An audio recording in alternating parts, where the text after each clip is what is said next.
দীর্ঘ ১৭ বছর গণতান্ত্রিক সরকার প্রতিষ্ঠার জন্য আন্দোলন সংগ্রাম করেছেন বলে মন্তব্য করেছেন বিএনপির ভাইস চেয়ারম্যান আব্দুল আওয়াল মিন্টু। রোববার সন্ধ্যায় পিরোজপুরের টাউন ক্লাব মিলনায়তনে জেলা বিএনপির আহ্বায়ক কমিটির সাথে বরিশাল বিভাগীয় সাংগঠনিক টিমের মতবিনিময় সভায় শেষে তিনি কথা বলেন।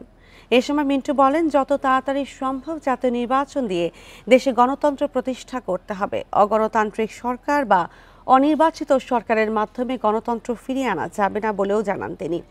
যত তাড়াতাড়ি সম্ভব অবাধ ও সুষ্ঠু গ্রহণযোগ্য নির্বাচন দেওয়ার আহ্বান জানান আব্দুল আওয়াল মিন্টু। তিনি হুঁশিয়ারি দেন, যদি গণতান্ত্রিক সরকার প্রতিষ্ঠায় ধীরগতি দেখা দেয় তাহলে বিএনপির স্ট্যান্ডিং কমিটির সিদ্ধান্ত নিয়ে পদক্ষেপ গ্রহণ করা হবে।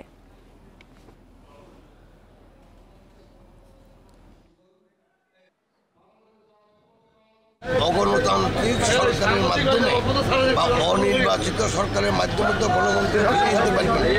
অতএব আমরা প্রথমে গণতান্ত্রিক সরকার চাই, সেজন্য আমরা অবাধ ও সুষ্ঠু গ্রহণযোগ্য নির্বাচন যত তাড়াতাড়ি সম্ভব সেটাই আমরা চাই।